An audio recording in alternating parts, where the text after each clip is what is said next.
Hola, buenos días. Estamos en el programa Sanándome con Armida. Hoy con una invitada especial, Elena, una queridísima amiga, colega, compañera. Y bueno, para compartir este programa. ¿Cómo estás, Elena? Muy bien, Lucía, agradecida de esta invitación.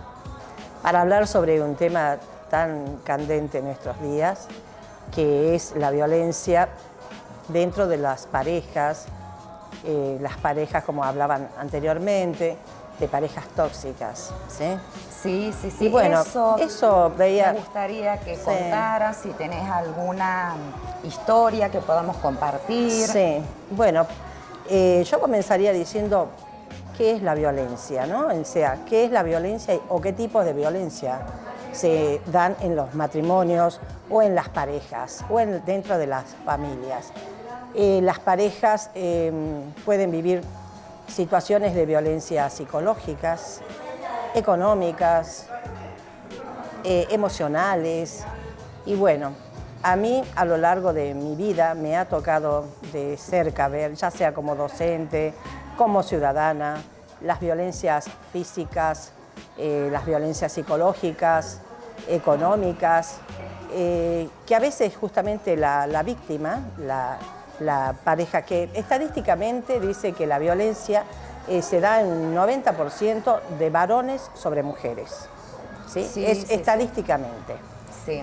Es verdad que hay mujeres violentas, pero también dice que es baja la cantidad estadísticamente que a comparación de los varones. Sí, totalmente. Sigue en ese porcentaje, digamos, ¿no es cierto? Por eso también la necesidad de la creación de leyes, reglamentaciones, como la ley Micaela. Exactamente. Y bueno, dentro de lo que son la normativa, en los distintos extractos laborales también hay normas, leyes generales y específicas. Claro. Y bueno, dentro de lo que son de las parejas tóxicas, es verdad que muchas veces las víctimas no se dan cuenta que que están siendo violentadas, porque es como que la cultura que tenemos es difícil cambiar la cultura. Convengamos que hay una cultura machista en las cuales incluso nos criamos.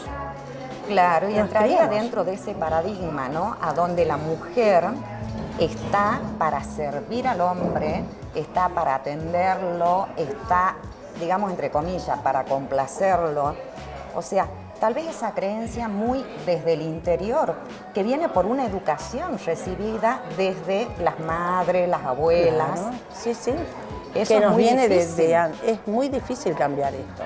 Entonces, hoy, justamente con la información que tienen, y todos los movimientos que hay justamente de mujeres que quieren visibilizar este tema de la violencia, porque a pesar de que hay tanta información, sigue habiendo femicidios, sigue habiendo violaciones, agresiones sexuales, en todo, porque la violencia no respeta ni clase social, nada, no respeta nada. Ni pueden ser, uno a veces dirá, no, qué sé yo, de familias acomodadas. Hay tanta violencia allá como lo hay, qué sé yo, en un ciudadano que vive en otro tipo de barrios más carentes. Claro, bueno, lo que pasa es que también otro de los paradigmas, ¿no es cierto?, es el hecho del ocultamiento.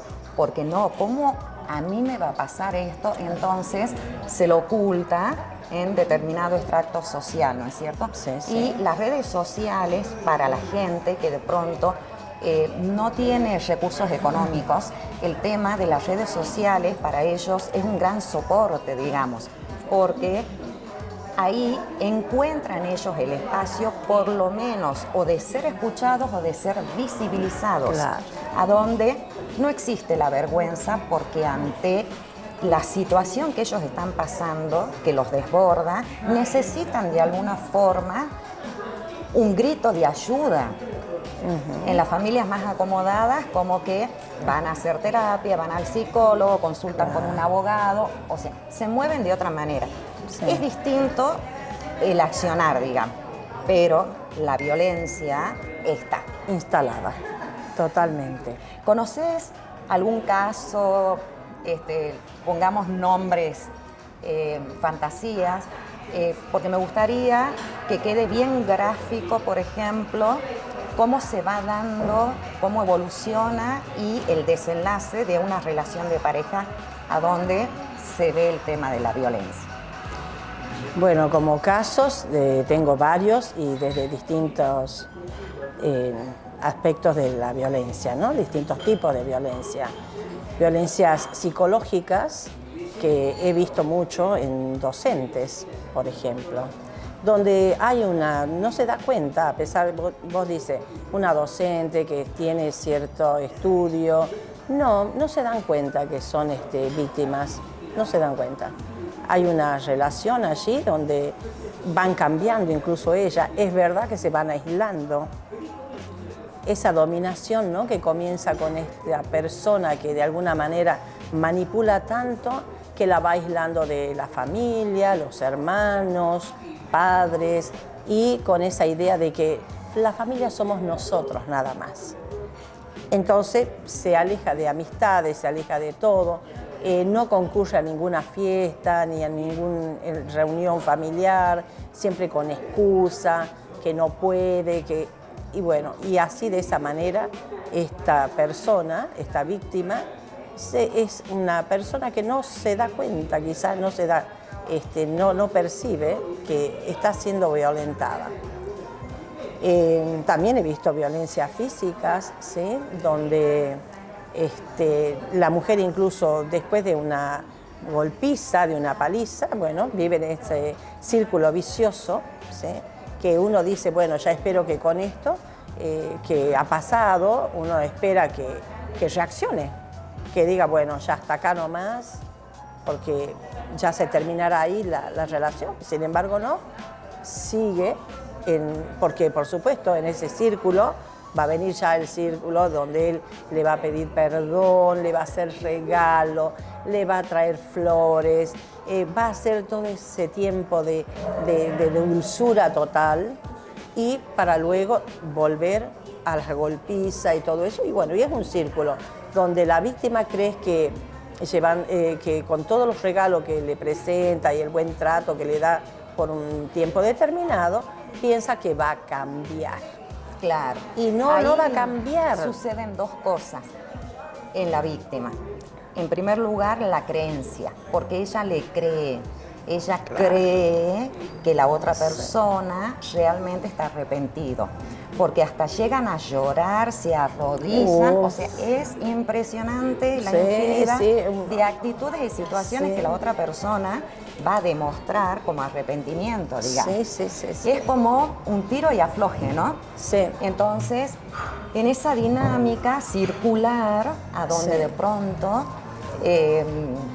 a Dios rezando y con el mazo dando, como vulgarmente se dice, ¿no? Pero en la vida de los seres humanos en forma literal, o sea, porque te amo, te apoyo, o sea, claro, te doy una buena paliza.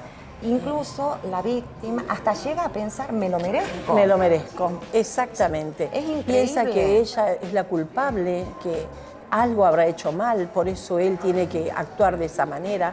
Aparte, él también se lo dice, bueno, vos también podrías haber hecho una cosa o de otra manera, y bueno, y se lo termina creyendo a la víctima. Entonces no puede hacer el corte.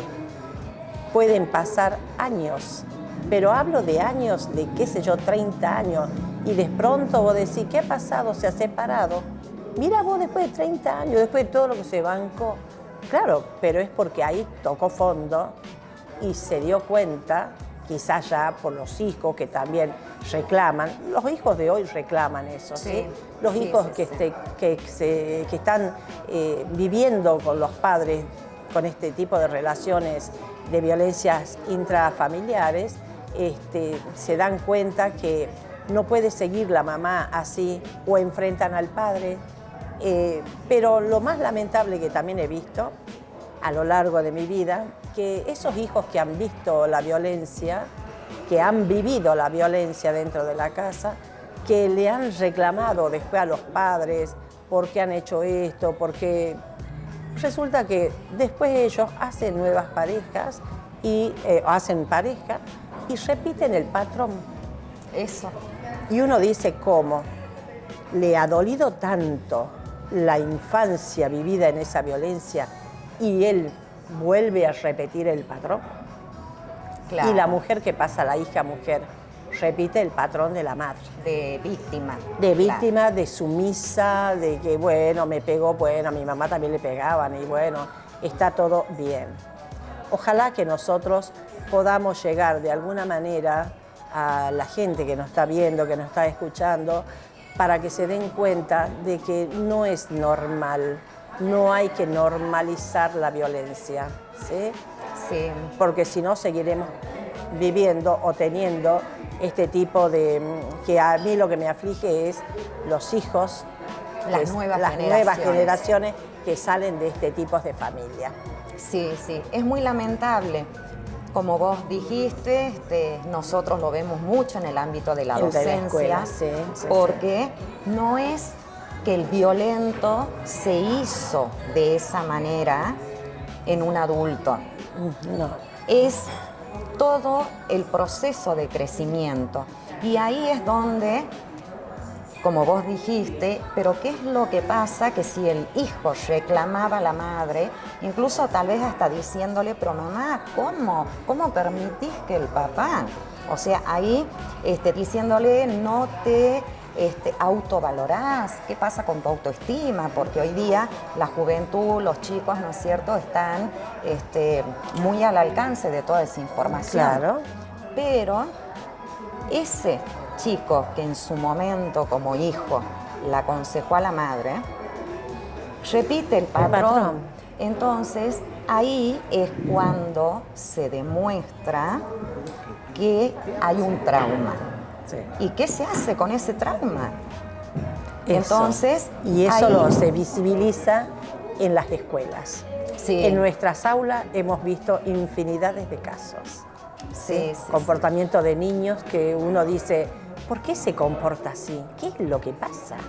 Algo debe haber detrás de esto. Y bueno, y después terminamos comprobando que sí. Sí, que el chico vivía en casas conflictivas, ¿sí? Que los chicos que lamentablemente estaban viviendo cosas o viendo cosas que no deberían ser, ¿sí? Sí. Así que bueno. Sí. Entonces, bueno, como un consejo, como una mirada, quería proponerles que empecemos a ser un poco más cuidadosos, a ver qué es, en primer lugar, lo que nos está pasando interiormente. Rever las elecciones y sencillamente, si no se puede solo, buscar ayuda. Sí. Buscar ayuda, que también un poco dejar de lado el tema de los paradigmas y las creencias. Una ayuda puede ser con una amiga, en una charla de café, también con algún familiar con el que uno tenga confianza, si es que en el caso no quieren ir a un psicólogo, un terapeuta, un psiquiatra, ¿no es cierto? Sí. Porque son personas especializadas para poder ayudar. Sí. Pero eso también es otra cosa. ¿Por qué sucede esto como raíz? Porque nosotros tenemos la primera mirada, cuando somos pequeños, nos miramos a través de los ojos de los padres. Sí. Y entonces, los padres, el tutor, el educador, ¿no es cierto?, tiene que mirar a esa personita cuando es pequeño. Resulta que si no es mirado ese niño, después en adulto, supongamos que tiene estas actitudes a lo largo de su vida y después en la pareja, y va a un psicólogo, también eso, ¿no es cierto?, los profesionales, porque lo he escuchado de algunos profesionales que dicen, todos tenemos que tener una mirada más general, porque no es que si de pronto vas al médico porque me duele la rodilla, vas al traumatólogo, vas al gastroenterólogo, o sea, ahí hay síntomas, pero atrás de toda esa cuestión, de pronto te puedes estar preguntando, pero ¿qué tiene que ver esto con lo otro? Y todo, porque somos un todo. Entonces, si es que también esa persona va a un médico por X motivo, no es mirado, es como que se repite ese patrón. Si va a un psicólogo y el psicólogo lo escucha y está pendiente de escribir en la computadora la narración del paciente y no lo mira, también es otra frustración de que no es mirado. También, es verdad. Entonces, cuando de pronto no es mirado ni en niño ni en su proceso de crecimiento, esta puede ser una de las causas por las cuales la persona recurre a la violencia, porque de alguna manera él siente de que de esa forma es mirado. Entonces, hay que tener mucho cuidado porque la otra persona tampoco es consciente, en primer lugar, tal vez lo que le pasa a él mismo, mucho menos de lo que le pasa al otro. Pero en ese otro, con sus palabras, sus actitudes, está haciendo un reclamo, como las propagandas, ¿no? Que se dice siempre, el cliente tiene la razón. Bueno, lo traslademos a una cuestión personal. El que es violento, esa persona tiene la razón, porque tiene su narrativa, tiene una historia de vida, tiene toda una cuestión que es un todo. Cuerpo, afectos, pensamientos, y lo traduce de esa manera. Entonces, a partir de ahí, decir, bueno, ¿qué hacemos? Porque siempre está la pregunta, ¿y cómo hago? O sea, no hay recetas mágicas. Si yo no puedo conmigo mismo, ¿cómo pensar de que voy a poder ayudar al otro? Primero me tengo que ayudar yo. Entonces, esa persona que de pronto está dentro de esa dinámica de violencia, y yo le diría que lo primero es, lamentablemente en la jerga común, sálvate a ti mismo. Aunque suene frío, duro, sí, pero sálvate a ti mismo. Porque si vos no estás en condiciones, tampoco puedes ayudar a nadie. Como en el avión, ¿has visto? Cuando viajas, lo primero que te dicen es, ante un accidente o lo que fuera, cae la máscara de oxígeno, primero te la pones vos y después ayudas al menor que tenés al lado o al otro. Sí. Esa es la vida. Entonces, tomemos nuestra cámara de oxígeno, nos ayudemos a nosotros mismos para poder de ahí salir y sacar la mejor versión. Por eso el programa se llama Sanando. Porque a partir de estas dinámicas, estas charlas que estamos teniendo, nuevamente, mil gracias, Elena. Gracias a vos, gracias a vos. Porque es una manera, y entonces, como una posibilidad, digamos, un tips como para dejarles, una de las formas es escribiendo, renarrando esa historia que dolió tanto, que minó tanto el interior, porque va por lo afectivo, lo psicológico, como una gota. Vos dijiste como la gota que rebalsó el vaso, pero para que esa gota rebalse el vaso, ¿qué pasó con todas las otras gotitas que fueron llenando el vaso? Sí. Todo es importante.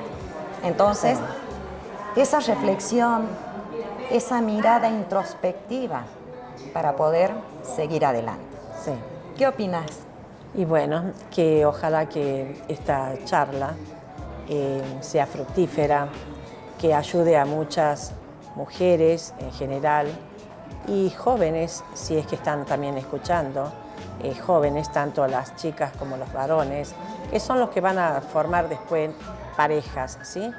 Que no tengan, mejor dicho, que tengan en cuenta lo importante que es tener relaciones sanas, relaciones afectuosas, pero sanas, ¿sí? Sanas, sobre todo basándose en el respeto hacia el otro.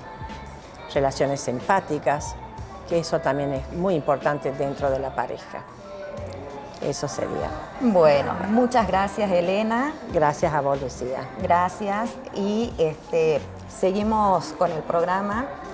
Si bien hemos tratado ahora la violencia en las parejas, pero les dejamos también una semillita de esperanza, de buena fe, que confiamos en las próximas generaciones, que esta información que tanto hay en las redes y que se habla tanto, sea una ayuda para la toma de conciencia, para el cambio de actitud, si es que hay actitudes de faltas de respeto, y para tener una vida como buenos seres humanos que estamos llamados a ser, desde la empatía, el amor, respeto.